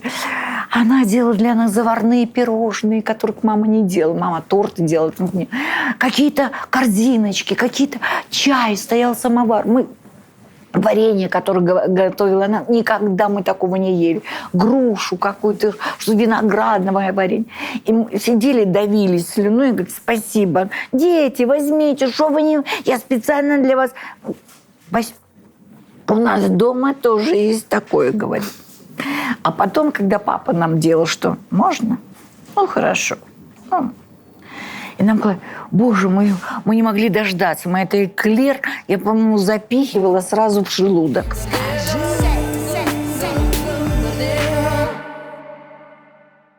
А что дома говорили про советскую власть? Во-первых, шепотом. Мои родители ходили в синагогу шепотом. Это в Киеве 40-х, 50-х годов? Нет, ну каких 40-х? Я 40-х же не помню, я уже помню. Ну, конец 40-х, начало 50-х. 50 вот там. Вот это я помню. Я даже помню, когда умер Сталин. Я помню это. Вы помните? Я помню. Я не помню вот обстоятельно эти события. Но я очень хорошо помню, что люди ходили по площади Толстого висел такой громкоговоритель вот такой, и там транслировалась какая-то печальная музыка, какие-то тексты. И люди ходили так по площади, по кругу плакали. И меня за руку держала мама. Мама тоже плакала? Плакала. И стихотворение в «Правде» было, наверное, страница, вот одна страница и другая полностью, в 2 колонки. Я выучила наизусть стихотворение «На смерть Сталина» с мамой. Вот это я помню, да. Ну, при этом в доме разговаривали шепотом. Про такие вещи дома разговаривали шепотом. И на идиш. Не на идиш. Они знали немножко. Они, знаете, такой микс. Был идиш и русский, в дырполочке, в дырбаночке, ну вот так. Слушайте, а в партию-то вам предлагали вступать? Партию нет. Ну как нет? Не предлагали. Не вышла я. Это интересно. Я бы и не пошла. Почему? Не пошла бы. Это значение имело только тогда, когда ты ездил за границу. За границу я не ездила, потому что, кому там... Когда по войскам мы ездили, артисты моего жанра по войскам. Угу. Смешить военных. Это мы ездили. Меня Кобзон брал с собой в Германию. Но мне там не нужно было... У меня там был Кобзон. Он был моей защитой. Зачем мне нужно было быть членом партии? Я всегда девочкой проходила, понимаете? Вот ко мне, как к тете, ко мне так никто не относился. Девочка, Кларка. Поэтому меня никто в эту партию не звал. А в другую? Когда я уже была совсем уже известна, Зюганов предлагал мне. Как раз была предвыборная кампания. И Зюганов предложил оплатить мою программу, с ним ездить на предвыборную. Но я отказалась. Почему? Почему? Мне это было неинтересно. Я не хотела, чтобы кто-то оказывал на меня какое-то давление, Зюганов. Если я бы уже продалась ему, так, наверное, он мог бы с меня что-то спрашивать. Не хотел. Мне не было это симпатично. А сейчас вот куча артистов вступает тоже в новую партию. Тоже не вступаю. Ну уж куда мне вступать? Куда уже вступать? Я уже везде поступала. Везде наследила, где могла. Мне не хочется. Почему не уехали ваши родители? Папа сказал, кому я там нужен. Уехал брат. И брат уехал после Чернобыля? Брат уехал, да, после Чернобыля. Это была причина. Но брат был врач, и есть врач, и жена его врач. И они понимали, что у них маленькая Юля была, дочь, и они уехали. Мой брат прислал моим родителям приглашение в Америку на выезд. А посольство было американское здесь. Тогда мы были одной страной с Украиной. Папа и мама приехали в американское посольство. Я им сделала такую какую-то красивую гостиницу с какими-то невероятными продуктами в холодильнике. Восторг невероятный. И надо им завтра им идти в посольство. И папа говорит, а что я скажу, что в этом посольстве? Почему я еду? Почему я еду? У меня есть работа, мама работает. Почему я еду? Я говорю, знаешь что, папа? Значит так, слушай меня внимательно. Ты вышел однажды из квартиры, и у тебя на дверях была иудейская звезда, желтым нарисована. Папа говорит, ты вытер эту звезду, мелом нарисована. Ты вытер эту звезду, и на следующий день тебя опять нарисовали. И ты боишься жить. Ты запомнил? Запомнил. А это правда? Нет, это я выдумала. Что им сказать, если вдруг спросят, почему вы уезжаете, чтобы сказать, что оскорбляют их по национальному признаку, я не знаю. Ты понял, папа? Я понял. Мама, ты понял? Что я поняла? Нарисована звезда на дверях, и мы уехали. Я приехала, я привезла их в это посольство. Я на машине стояла, их ждала часа 3. Их очень долго не было. Папа надел на себя лучшее, что у него было. Макинтош. Папа сам делал кепи, такую кепи. Мама, вот такой плащ самый лучший. Какая-то мне косыночка. Они пошли, 2 голубка. Папа высокий был очень, мама маленькая. Я жду выхода из этого американского посольства. И наконец выходят папа, мама. Очень грустные. Что случилось? Ай, Клара, нам сегодня не повезло. Почему не повезло? Ой, Клара, что тебе сказать? Мы попали к женщине, кто к ней попадал, тот у того ничего не получил. Почему? Она меня спросила. Ты понимаешь? Да, что она? Почему вы едете? Может быть, вас оскорбляют по национальному. Меня что, оскорбляют? Нет, я сказал нет. Мама говорит, я ей сказала, правда.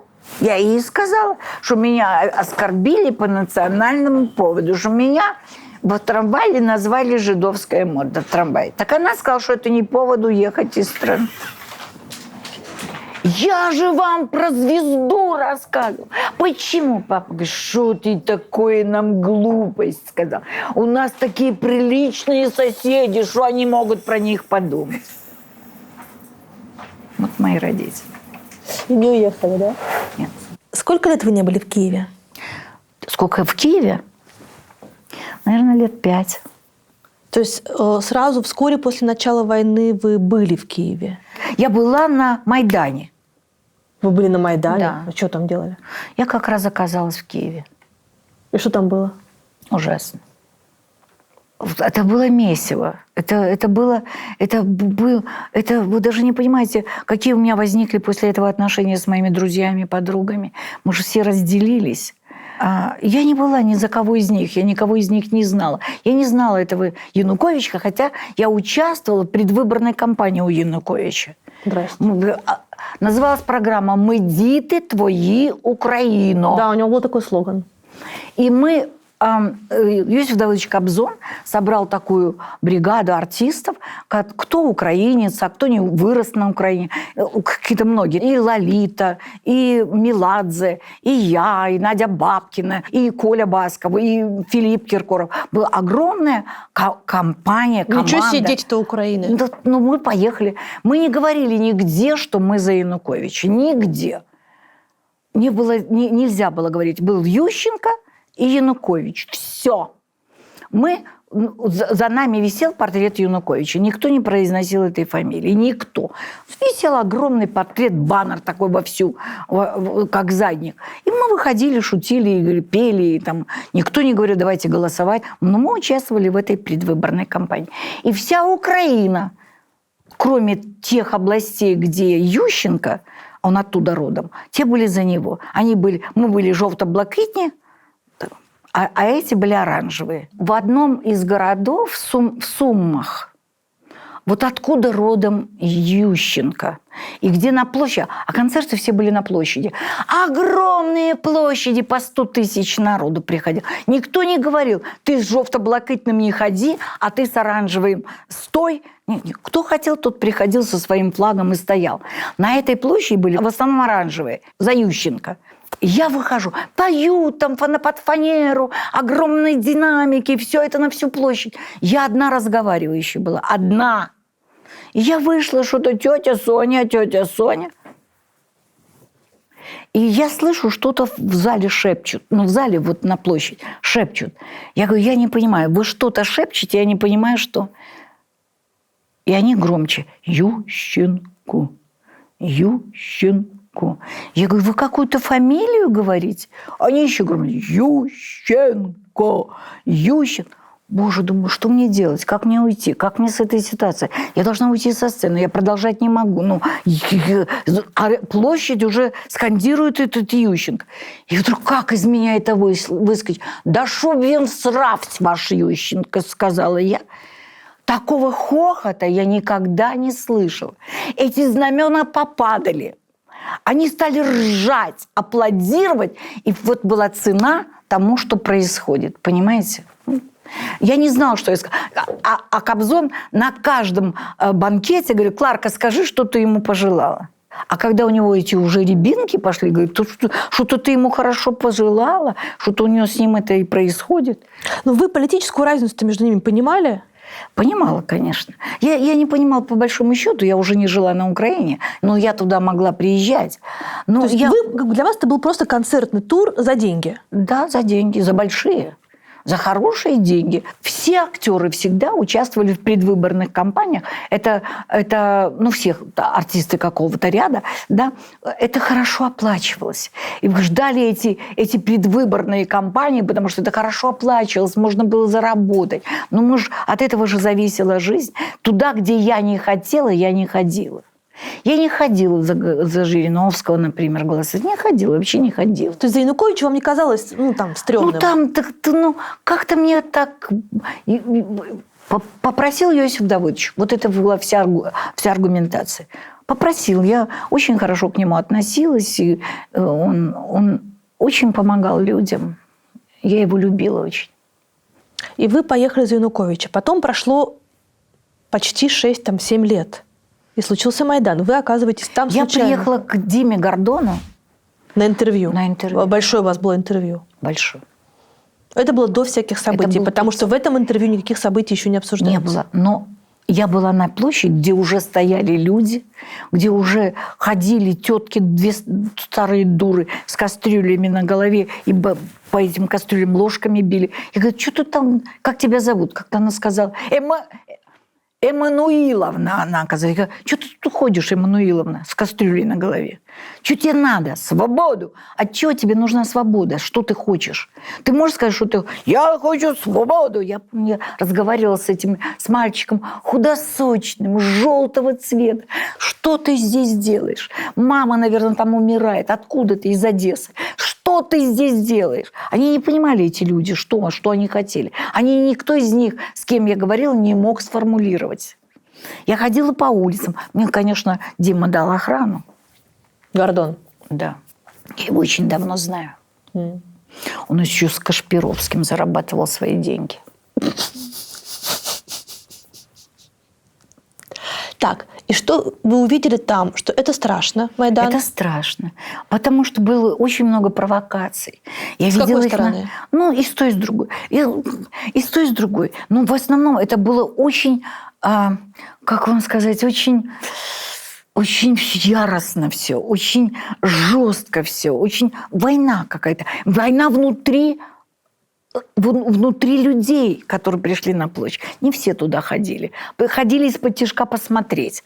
Но не все участвовали. Но я видела этот ужас. Во-первых, меня узнавали. Там стояли палатки на этой площади. Стояли люди в палатках сидели. Варили еду в этих бочках из-под бензина или из чего. Я видела этот ужас, когда приносят вот на бочке, там внутри бочки разожгли огонь, решетка такая на бочке, и приносят целый лоток куры, немытые, в перьях, они их бросали. Я говорю, как же так, как же так? Она-то на огне, все же на огне.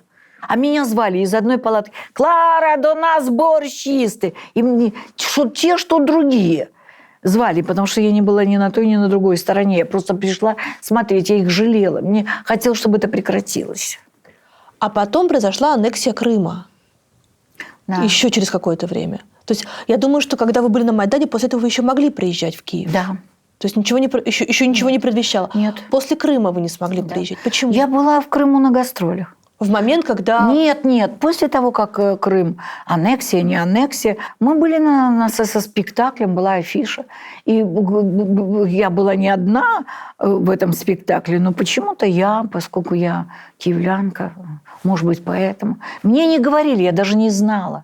Это я собиралась поехать, мне сказали, проверь, там есть... Кстати, а когда вы в Крым поехали на гастроли, вы понимали, что это будет... Нет, не понимала. Не понимали? Нет. Больше того, если бы я поехала через Киев, через Украину, ничего бы этого не было. Вот им же было очень важно, чтобы вот я поехала через... Значит, я не признаю... И я признаю Крым украинской территорией, если я еду через Украину. Вы не знали об этом? А если бы знали, поехали бы так? Я не знала. Я узнала потом, но я бы поехала так, как я поехала. Понимаете, для меня был Крым Крымом. Я там вынашивала Машу в Гурзуфе. Я ездила туда на гастроли. Я ездила туда отдыхать. Для меня Черное море было Черным морем. Ну, я не знала, не понимала. Я помню, когда Крым отошел к Украине. Я это помню при Хрущеве. Да, кстати, да. Конечно. Поэтому я не... Ну, как бы стал территорией Украины. Это же не имело тогда значения. Это потом возымело. Ну, так он теперь так. Ну, так, приписан туда. То есть вы случайно узнаете, что вы не можете Случайно. в Киев? Вы собирались куда? Я хотела поехать туда и поняла. Мне стали говорить, ты проверь. И когда я попросила, чтобы проверили, моя фамилия оказалась в миротворце в этом. Вы обращались к администрации президента Зеленского с Больше просьбой пустить я вас? Диме написала письмо. Гордону? Гордон. А он что? Я позвонила ему, Дима, а что произошло? Что? Ну, там начал свой пафос гнать. И я говорю, Дима, а можно что-то? Я сделаю так, что ты можешь приехать, сможешь приехать, но я хочу, чтобы ты меня не подвела. В каком смысле, Дима? Ну, я хочу, чтобы... Понимаешь, ты будешь под моим наблюдением, так сказать, что... А я говорю, что ты будешь наблюдать, Дим?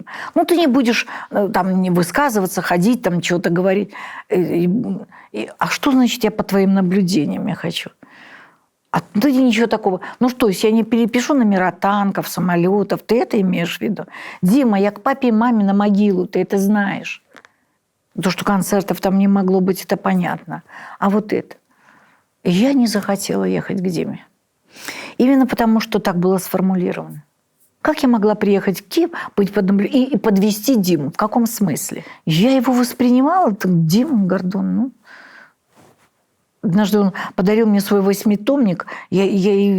Это, представьте, что такое, как к себе относиться? 8-томник неподъемный, я лечу в самолете одна. Это что я должна была с ним делать? А что вы вообще думаете по поводу всей этой истории сейчас? Мне очень трудно что-либо вам сказать, тебе, вам, да, сказать, что я думаю. Я хочу очень, чтобы все наладилось. Я не понимаю, что это две разные страны. Я все равно не понимаю это. И как один язык. Ну, разные. Ну, языки-то разные. Ну, как и разные. Ну, подождите, ну, так и белорусский другой. Но мы же понимаем, это славянские языки. Это славянские языки, да? Я же училась там, я там жила, я там училась.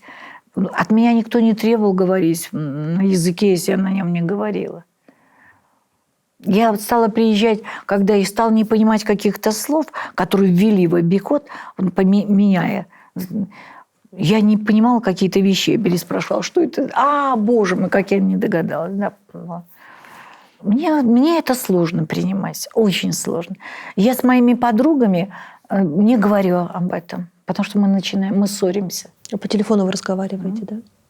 Ну, по телефону или в интернете. Мы ссоримся.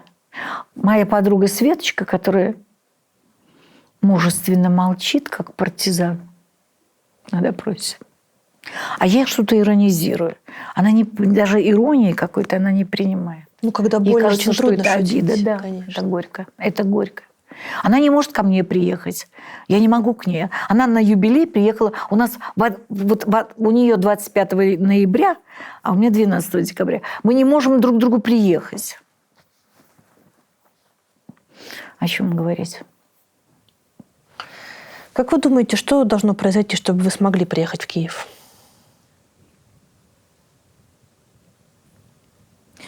Мне рассказывают, я же все время спрашиваю, как люди. Как вот люди, пешеходы, пассажиры, как они. Мой любимый Донецк. Город миллиона роз. Вот когда-нибудь были в Донецке? Он такой сталинский город, построенный при Сталине, да? Но когда вот высаживается миллион роз в городе, обалденно. Там все говорят на русском языке, это правда. Там все говорят на русском языке. Там вообще никогда не возникало вопроса на эту тему. Донецк и Донецк. Луганск и Луганск. У меня там друзья здесь.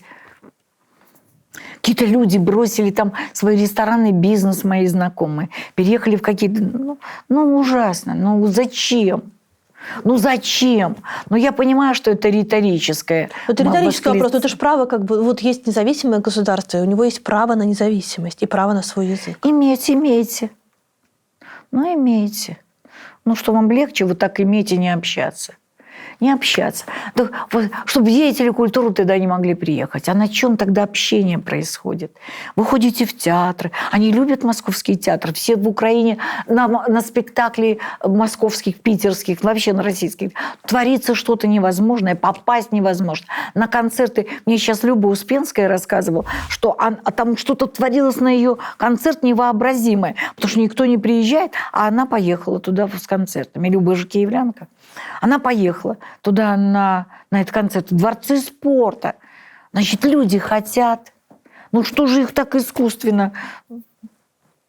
По чему в Киеве вы больше всего скучаете? Вот что вы хотите увидеть? Я сейчас боюсь ехать туда. Я боюсь не увидеть того моего Киева. Я боюсь, что тот Киев, который я увижу, меня не знает или не признает. И я боюсь. Я хочу... Мне не с кем там больше общаться. У меня там никого не осталось, кроме Светочки и Лидочки, 2 мои подруги. Больше никого не осталось. То есть писать никакое прошение никакому Зеленскому вы не будете? Нет. Не хотите? Мне кажется, это естественно и просто. Видеть сына, когда будешь в одном с ним городе. Говорила Анна Каренина. Мне казалось, что это естественно приехать в свой город, где ты родилась, это твоя родина. Я не иду никуда больше. Я еду на родину и на могилу своих родителей. Они похоронены там, в Киеве. И я еду к ним. Вы вообще возраст свой чувствуете? Нет? Нет, не понимаю. Я часто себе задаю такой вопрос. Ну, я и себя контролирую. Ну, я же встала легко. Ну, у меня колени не болят. Но я ну, я могу на кухне простоять сколько времени? 2 с лишним часа концерта. 2:20 идет примерно концерт. Я стою я приезжаю за 2 часа, еще 2 часа репетиции. Но я же... А вот ходить я люблю. И хотела дорожку к себе купить в эту квартиру, где я сейчас живу, купить такую дорожку. Но мне ставить там негде. Ну, хотя бы нашла бы и поставила. Но вот стоит дорожка. А у меня женщина, которая у меня в доме из Украины, Таня, вот она приехала, увидела у меня из окна этот вид на Москву. Боже, Клара Борисовна, як же ж гарно. Боже, тут я би поставила гойдалку, кресло-качалку, і гойдалася, і дивилась би. Ще б козу. Я говорю, Таня, куда козу? На 17-й этаж? Какую козу? На такая пауза, она говорит, да, щось я перегнула. Я говорю, а я здесь хочу дорожку поставить и ходить. Вы будете ходить? Буду ходити. Та Клара Борисівна, хто в мене з моїх клієнтів ходив на тій дорожці, все. Я говорю, что все, вмерли. Вот такую перспективу мне Таня нарисовала. Если вы зажмуритесь, то можете ли вы вспомнить самый счастливый день в своей жизни? Нет, это невозможно. Ну как, я все остальные отодвину, а вот это самый счастливый. Знаете, вот что сейчас я увидела? Мы с Юрой пришли в ЗАГС после того, как Маша уже родилась. Ей было 7 месяцев. А свидетелем со стороны Юры был Арканов и Петр Наумович Фоменко. А свидетелем со стороны меня была Анна Дмитриева. И ее дочка Мариночка еще маленькая. И все были. Это один из самых счастливых дней. Не потому, что я забыла паспорт. И я забыла паспорт, и нас не расписали. Вот это было смешно, это как все в моей жизни. Вот все через что-то надо... Все равно обо что-то споткнешься. Все равно да уже все, что могло не состояться. Маша у Юры на пузе сидит. Я рядом стою. Платья у меня не было такого. Уже мы придумали, как мы будем отмечать нашу свадьбу. Мы все равно поехали выпивать. И поехали... Назначили нам роспись на 9 часов утра, чтобы мы молодежи не показывали дурной пример. Ну как уж с ребенком 7-месячным прийти расписываться. Это как же мы так себя вели. Почему и Арканов, и Петр Наумович? Потому что кто-то из них мог проспать. А пришли оба. А Анна Владимировна человек дисциплинированный. Конечно. Вы можете себе представить? Нет. Вот я почему-то увидела это день. И мы не расписались в этот день. Но все равно Юра придумал пикник на траве. И мы ели арбузы, пили много вина, шампанского, выпивали до просто сумасшествия какого-то. А мы с маленькой Машей были на «Правде». И вот документы... Что такое съездить домой и взять документ? А это же было Подмосковье. Поэтому я не могла туда поехать за документ. И нам назначили другой день, где уже ни тот, ни другой, ни третий не пришли. Понимаете, вот смешно. Вот все в моей жизни так.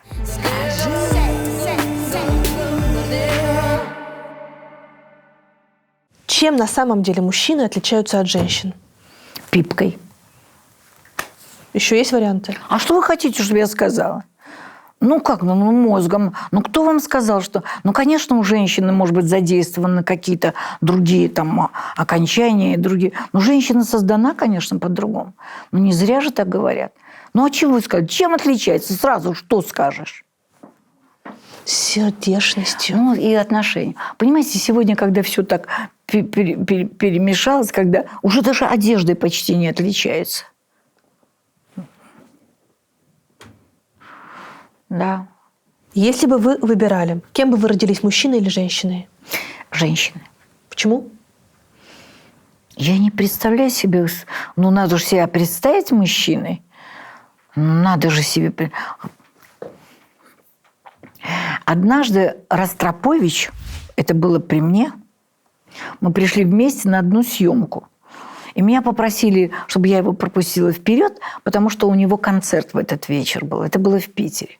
Однажды Ростропович пришел на эту съемку, сбросив в себя пальто, оно упало на пол. Он предполагал, что кто-то должен подхватить это пальто, а никто не подхватил. Понимаете? Вот он свободен был. Это само собой должно быть. Он не был занят этим, кто пальто. И когда он меня спросил, поете? Я говорю, нет. Вы должны петь. А моего звукорежиссера он спросил, музыкант? Он говорит, да. На чем играете? Барабаны. Сочувствую. Понимаете? Это все, что я слышала. Больше на сообщении не было. Но меня потрясло. Вот я из тех, кто поймал бы пальто. Как вы думаете, могла ли бы быть в России президентом женщина? А мне кажется, что к этому придет. Вот идет уже к этому. Я не вижу пока, кто это. Я не вижу. Но так случится. И Россия, потому что Россия, и были женщины, правящие России. И мне кажется, что к этому придет. Если бы вы были президентом России, какие бы вы 3 решения приняли?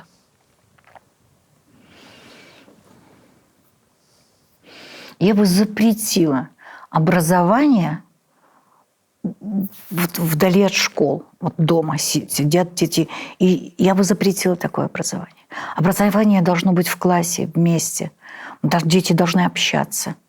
В интернете невозможно образовать. В интернете можно посмотреть. В интернете можно получить информацию. В интернете можно многое. Но образовываться человек должен, когда он может обмениваться мнениями, вот разговаривать. Мне кажется, что люди разучатся говорить из-за того, что перестают общаться. Я бы просто обязательно, не знаю, как бы это, чтобы люди общались, чтобы люди имели возможность встречаться, общаться. Я бы приняла решение о медицине. Люди должны получать медицинскую помощь. Родина, страна, пускай это громко, Родина, должна помочь своим людям, своим гражданам лечиться. Мы не должны искать это лечение, где-то ездить, искать, там будет лучше, там это в Германии лучше это сделать. У нас очень много талантливых врачей, очень много талантливых людей. Они ищут уехать, чтобы быть человеком, чтобы зарабатывать нормально и жить нормально. Врач – это очень ответственная профессия. Врач рождает жизнь, принимает ее, и врач провожает из жизни.